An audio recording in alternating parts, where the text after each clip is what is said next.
Hello everyone, जैसा कि आप सब जानते हैं कि हमारी द इंडियन एक्सप्रेस की जो सीरीज़ चल रही है,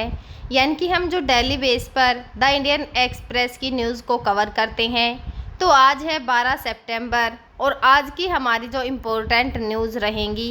वो होंगी मंगल पर जीवन की खोज को लेकर नासा के द्वारा एक जो दावा है वो किया जा रहा है। तो वो दावा जो है वो क्या है। दूसरी जो न्यूज़ रहेगी भारतीय महिला विश्व जो चैम्पियनशिप अभियान, यानी कि जो महिलाएं हैं वह पूरा जो वर्ल्ड है उसकी परिक्रमा जो है वो करने वाली हैं। भारत जो कनाडा संबंध है उनमें सुधार जो है वो देखने को मिल सकते हैं।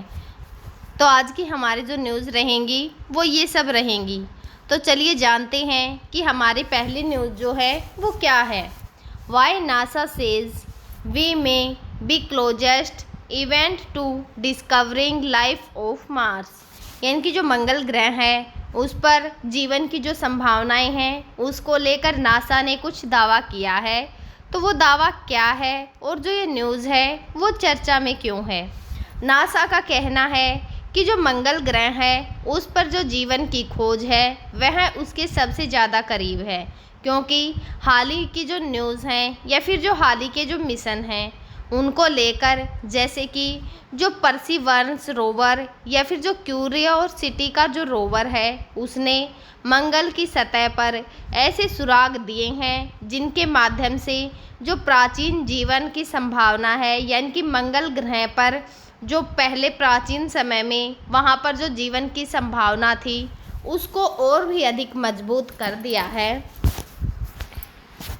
तो इसके मुख्य कारण जो हैं वो क्या क्या हैं, यानी कि जो ये दावा किया जा रहा है वो किस बेस पर किया जा रहा है। तो सबसे पहले पानी के सबूत जो है, यानी कि जो परसिवेंस है उसने जेजेरो क्रैटर में जो प्राचीन झील और नदी के अवशेष पाए गए हैं, यानी कि जो परसिवेंस है इसको जो जेजेरो का क्रिएटर है वहाँ पर जो इसकी लैंडिंग है वो करवाई गई थी। तो उसे वहाँ पर झील या फिर जो नदी है उसके कुछ अवशेष मिले हैं। जिस प्रकार से प्राचीन इतिहास को जब हम कवर करते हैं तो वहाँ हमें जिस प्रकार से एविडेंस मिलते हैं तो उसके माध्यम से हम यह अंदाज़ा लगाते हैं कि इस समय पर कैसी स्थिति रही या फिर कैसे जो उस समय का समाज था वो था। तो उसी प्रकार से जो झील या फिर जो नदी है उसमें पाए गए जो अवशेष हैं उनके आधार पर कि प्राचीन समय में मंगल ग्रह पर जीवन था या फिर पानी था, उसकी जो वो धारणाएं हैं वो कही जा रही हैं। दूसरा जो जैविक अणु हैं, जैसे कि जो रोवर है उसने मंगल की जो मिट्टी है उसके अंदर से कार्बन आधारित जो यौगिक हैं उनको प्राप्त किया है, जिसके माध्यम से वहाँ की जो मिट्टी है उसके अंदर जैसे कि जो कार्बन पाया जाता है वह वहाँ पर मौजूद जो जीवन है उसकी कल्पना उसके आधार पर की जा सकती है। और तीसरा जो मीथेन गैस है, यानी कि मीथेन गैस का मंगल ग्रह पर पाया जाना, वहाँ का जो वायुमंडल है उसकी जो मौसमी है, यानी कि जो वहाँ का मौसम है मीथेन की मौसमी मौजूदगी से यह पता लगाया जा रहा है कि जो वहाँ पर पृथ्वी के अक्सर जीवों से जुड़ी हुई जो अवस्थितियाँ हैं वह पाई जा रही हैं। और उन्नत तकनीक, यानी नासा का जो मिशन है अब तक मंगल ग्रह पर जो उसे नमूने मिले हैं उन्हें पृथ्वी पर लाने की तैयारी जो है वो कर रहा है। तो नासा ये बहुत ही जो है वो सावधानी बरतता है, क्योंकि जितने भी ये सुराग अभी तक मिले हैं इनका कोई निश्चित प्रमाण नहीं है, यानी कि सिर्फ अवधारणा के आधार पर ही जो है ये सब दावे किए जा रहे हैं। फिर भी जो तकनीकी प्रगति है या फिर वहाँ से प्राप्त जो डाटा है उसकी बढ़ती मात्रा ने जो वैज्ञानिक हैं उनको पहले से और अधिक आशावादी बना दिया है, यानी उनके अंदर और अधिक आशा का जो प्रचलन है वो कर दिया है। तो जो परसिव रोवर है वो क्या है। जो परसिव रोवर है नासा का मंगल का अन्वेषण मिशन का हिस्सा है, यानी कि जो मंगल ग्रह पर जीवन की खोज है उसका हिस्सा है, जिसे कि 2020 का जो मिशन था उसके तहत 18 फरवरी 2021 को मंगल का जो जेज़ेरो क्रिएटर है वहाँ पर उतारा गया था। इसका अगर मुख्य लक्ष्य देखें तो मंगल पर जो प्राचीन जीवन है उसके निशानों को खोजना, जलवायु या फिर जो भूविज्ञान का अध्ययन करना है और भविष्य के जो मानव मिशन हैं उनके आधार को भी जो है यहाँ पर जितने भी जो सबूत मिलेंगे, यानी कि जीवन की जितनी भी मूलभूत आवश्यकताओं के अवशेष मिलेंगे, उस आधार पर जो मंगल ग्रह पर भेजा जाने वाला अगला मिशन होगा उसका आधार जो है इसी के बेस पर तैयार किया जाएगा।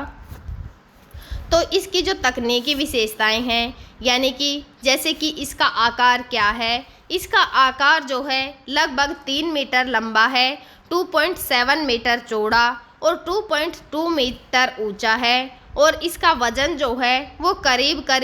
1025 किलोग्राम है। और इसके जो ऊर्जा के स्रोत हैं उन्हें देखें तो रेडियो जो आइसोटोप थर्मोइलेक्ट्रिक जो जनरेटर है जो कि प्लूटोनियम 238 से ऊर्जा को उत्पन्न करता है। और अगर इसके उपकरणों को देखें तो जो मास्क कैप जेट है, यानी कि जो हाई रिजोल्यूशन 3D जो इमेजिन का कैमरा है इसके अंदर, जो कि वहाँ पर मौजूद उसे कुछ भी जो है दिखाई देता है तो उसकी पिक्चर को जो है वह सेव कर लेता है। और जो शेयर लोक जैसे कि जो जैविक यौगिक या फिर जो खनिज हैं उनका पता लगाने के लिए लेज़र का जो स्कैनर है वो भी इसके अंदर मौजूद है। मोफिक्स जो मंगल के कार्बन डाइऑक्साइड हैं उससे ऑक्सीजन बनाने का जो प्रयोग है उसके लिए भी इसका उपयोग किया जाता है। और जो PIXL है यह चट्टानों के अंदर जो भी रासायनिक विश्लेषण होता है उसके लिए जो है वो कार्य करता है। और जो स्पेक्ट्रम है जो दूर की चट्टानें होती हैं यह उनकी जो मिट्टी होती है उसका विश्लेषण करने के लिए लेज़र या फिर जो स्पेक्ट्रोमीटर होता है उसका उपयोग करता है। और जो रोबोटिक आर्म्स यानी कि 2 मीटर लंबी भुजा या फिर जो ड्रिलिंग है और नमूना संग्रहण के लिए इसका उपयोग किया जाता है। एक जो जेन्युइटी हेलीकॉप्टर भी इसके अंदर मौजूद है, यानी कि पहला मंगल जो हेलीकॉप्टर है जो कि हवा का सर्वेक्षण करता है और जो रोवर है उसकी सहायता भी जो है यह करता है।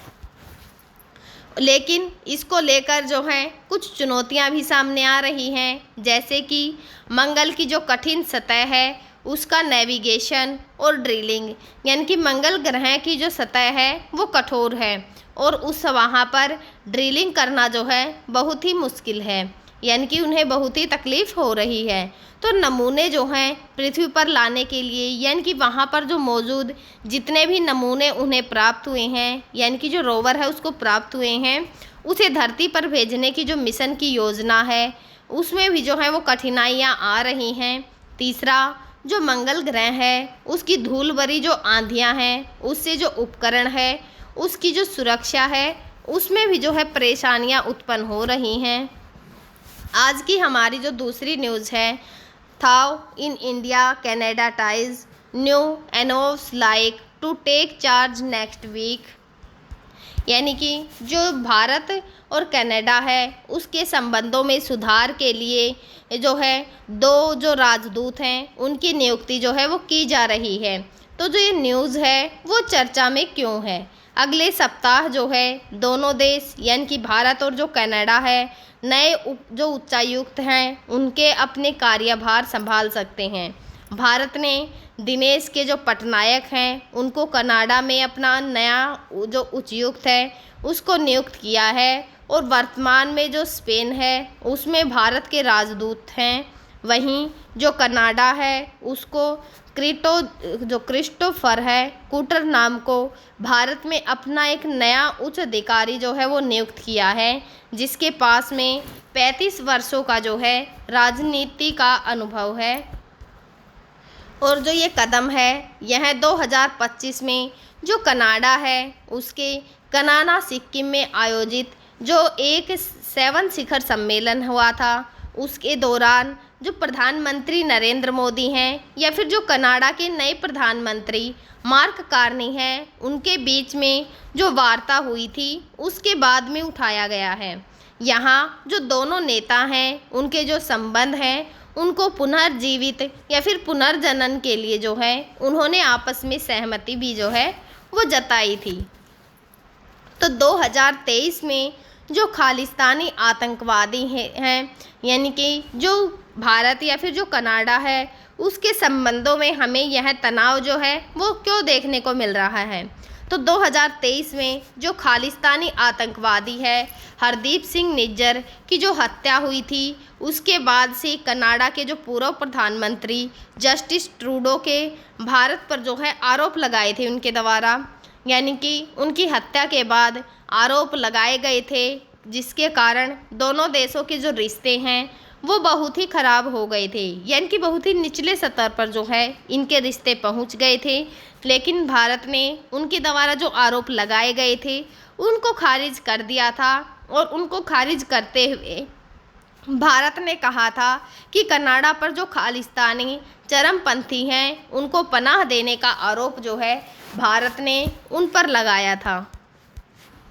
और जो नए राजदूत हैं उनकी नियुक्ति को दोनों देशों के बीच में जो आर्थिक सहयोग है, व्यापार है या फिर लोगों के बीच में जो संपर्क है उसको मजबूत करने की दिशा में एक इम्पोर्टेंट कदम जो है वो माना जा रहा है। और कुछ विशेषज्ञों का कहना यह भी है कि भारत 1.4 अरब की जो आबादी है और मेक इन इंडिया की जो पहल है वह कनाडा के लिए आकर्षक जो अवसर है वो प्रदान करती है, जबकि कनाडा की जो प्रौद्योगिकी है या फिर जो स्वच्छ ऊर्जा की विशेषज्ञता है भारत के लिए जो है वो बहुत ही लाभकारी हो सकती है। जो खालिस्तानी आंदोलन है वो क्या होता है? जो खालिस्तानी आंदोलन है वह एक सिख अलगाववाद का आंदोलन होता है, जिसका उद्देश्य भारत का जो पंजाब है और उसके आसपास का जो क्षेत्र है जैसे कि हरियाणा, हिमाचल प्रदेश या फिर जो पाकिस्तान के कुछ हिस्से हैं उनको मिलाकर एक स्वतंत्र जो सिख राष्ट्र है उसको स्थापना करना है। यानी कि अगर इसकी शुरुआत के बारे में देखें तो 1940 के दशक से ही जो है इसकी शुरुआत हो गई थी, जब ब्रिटिश शासन जो है भारत में चल रहा था। जब ब्रिटिश शासन का अंत हुआ तो उसी के समय जो सिख हैं उनके लिए एक अलग देश की मांग भी जो है वो उठ रही थी। 1970 और जो 1980 का दशक है उसमें जो ये आंदोलन है वह अपने शिखर पर जो है पहुंच गया था। अगर उसका जो परिणाम था उसके परिणाम स्वरूप पंजाब में हिंसा या फिर जो उग्रवाद की घटनाएं भी जो हैं और अधिक बढ़ गई थी। भारत सरकार ने ऑपरेशन जो ब्लू स्टार है यानी कि जो कि 1984 में किया गया था और अन्य जो सैन्य कार्रवाइयाँ थी उनके माध्यम से जो है इसे दबा दिया था, जिसके बाद में 1990 का जो दशक था वहाँ तक आते आते या फिर 1900 दशक तक यह आंदोलन भारत में लगभग जो है वो समाप्त हो गया था। तो 1980 का जो दशक है उससे कनाडा में जो सिख प्रवासी हैं उनकी संख्या और बढ़ गई और वहाँ के जो कुछ समूह हैं उन्होंने खालिस्तान की मांग को जो है और अधिक बढ़ावा दे दिया। यानी कि ये जैसे कि जो पंजाब है भारत का, हरियाणा है या फिर उसके आसपास जैसे हिमाचल हैं या फिर जो पाकिस्तान के कुछ एरिया हैं उन्हें स्वतंत्र राष्ट्र बनाने के लिए जो है खालिस्तानियों की जो मांग थी उसको और अधिक बढ़ावा मिला था। और 1985 में जो एयर इंडिया की उड़ान थी यानी कि जो 182 जो कनिक्स हैं उन पर बमबारी की गई थी, जिसके अंदर 329 लोग मारे गए थे। और जो खालिस्तानी जो चरमपंथी हैं उनसे यह घटना जो है वो जुड़ी हुई थी, जिससे भारत और जो कनाडा के संबंध हैं उनमें हमें और अधिक जो खटास है वो देखने को मिली। और अगर हालिया विवाद देखें तो जैसे कि जो हरदीप सिंह निज्जर हैं उनकी हत्या के दौरान दोनों के बीच में मतभेद हुए, या फिर जो कनाडा है उसके तत्कालीन प्रधानमंत्री जो जस्टिस ट्रूडो हैं उनकी हत्या में भारतीय जो एजेंट हैं उनकी संलिप्त का आरोप है। यानी कि यह आरोप लगाया जा रहा है कि जो जस्टिन ट्रूडो हैं, जो प्रधानमंत्री थे, उनकी हत्या की गई है वह भारत के कुछ जो एजेंट हैं उनके द्वारा ही की गई है, जिसे भारत ने जो है इस बात को बिल्कुल ही बेतुका बताया और जो राजनीति है उससे प्रेरित बताकर इस बात को खारिज कर दिया था। और भारत ने उल्टा कनाडा पर ही जो खालिस्तानी चरमपंथी हैं उनको पनाह देने का आरोप लगाया था और भारत विरोधी जो गतिविधियां हैं उनको और अधिक बढ़ावा देने का आरोप भी भारत ने कनाडा पर लगाया था, जिसके परिणाम स्वरूप जो ये दोनों देश हैं एक दूसरे के जो राजनयिक हैं उनको निष्कासित किया है और कनाडा के लिए वीज़ा की जो सेवाएं हैं उनको भी अस्थायी रूप से निलंबित कर दिया है। तो इन बातों से जो है पता लगता है कि जो भारत और कनाडा है उनके जो संबंध हैं उनमें सुधार देखने को मिल सकते हैं। जो आर्थिक प्रभाव हैं, कनाडा और भारत के बीच में जो व्यापार होता है वह उसके अंदर कनाडा का भारत के व्यापार में 1% का योगदान देता है, जिसमें जो चीज़ें शामिल हैं जैसे कि दाल हैं या फिर जो उर्वरक प्रमुख हैं। हालांकि जो कूटनीतिक विवाद है उसने जो मुक्त व्यापार समझौता यानी कि जो FTA की वार्ता है उसको रोक दिया है। और भारत की स्थिति देखें तो भारत खालिस्तानी जो आंदोलन है उनको अपनी संप्रभुता और जो क्षेत्र की अखंडता है उसके लिए खतरा मानता है। जो विदेश मंत्री हैं जो एस जयशंकर हैं उन्होंने कनाडा पर भारत में वांछित जो अपराधी हैं उनको वीज़ा देने या फिर जो भारत विरोधी गतिविधियां हैं उनको बढ़ावा देने का आरोप भी जो है वो लगा दिया था। भारत का कहना है कि कनाडा की जो नीतियां हैं वह जो एक खालिस्तानी समुदाय हैं इनके तत्वों को प्रोत्साहन करती हैं, जो कि पंजाब में अस्थिरता पैदा करने की कोशिश जो है वो हमेशा से ही करते रहे हैं। और अगर कनाडा की स्थिति को देखें तो जो कनाडा है उसका यह दावा है कि वह अपने जो नागरिक हैं उनकी सुरक्षा या फिर जो अभिव्यक्ति की स्वतंत्रता है उसको जो है प्राथमिकता देता है। यानी कि उनका पहला कर्तव्य जो नागरिकों की सुरक्षा और जो उनकी अभिव्यक्ति है वह है। और जो ट्रूडो सरकार है उसने निज्जर की हत्या में भारत की संलिप्तता के जो पुख्ता सबूत होने का दावा किया, लेकिन भारत ने जो ये सबूत थे इनको अपर्याप्त और निराधार बताया था। कनाडा का कहना है कि वह भारत के जो आंतरिक मामले हैं उनमें हस्तक्षेप नहीं करता, लेकिन भारत का मानना है कि कनाडा की जो खालिस्तानी गतिविधियां हैं उनको वह जो है अनदेखा करता रहा है, जिसके कारण पंजाब में ये हिंसाएं देखने को जो है वो मिलती हैं। आज की हमारी जो तीसरी न्यूज़ रहेगी, Indian army force all womens team to circumnavigated the globe. तो ये न्यूज़ जो है वो चर्चा में क्यों है? भारतीय जो सशस्त्र बल है उसमें 11 महिला जो अधिकारी हैं उन्हें एक त्रिसेवा यानी कि तीनों जो स्थल हैं, यानी कि जैसे थल सेना है, नौसेना है या फिर जो वायुसेना है, तीनों मिलकर एक 11 जो महिलाएं हैं उनकी टीम बनाई गई है जो कि दुनिया भर में नौकायन अभियान पर निकली हैं। यह ऐतिहासिक अभियान जिसका नाम tri services all women's around the world sailing expansion है, न केवल भारतीय महिलाओं की नौकायन जो क्षमता है यह उसको प्रदर्शित करता है, बल्कि उनका जो सशस्त्रीकरण है या फिर जो लैंगिक असमानता है जो लैंगिक समानता है उसका भी प्रतीक जो है वो बनेगा। जो ये टीम है इसने IASV है त्रिवेणी नामक नौका पर प्रशिक्षण को जो है वो शुरू किया है, जिसके साथ वे विश्व रिकॉर्ड बनाने की जो दिशा है उसकी ओर अपने कदम जो हैं वो बढ़ा रही हैं।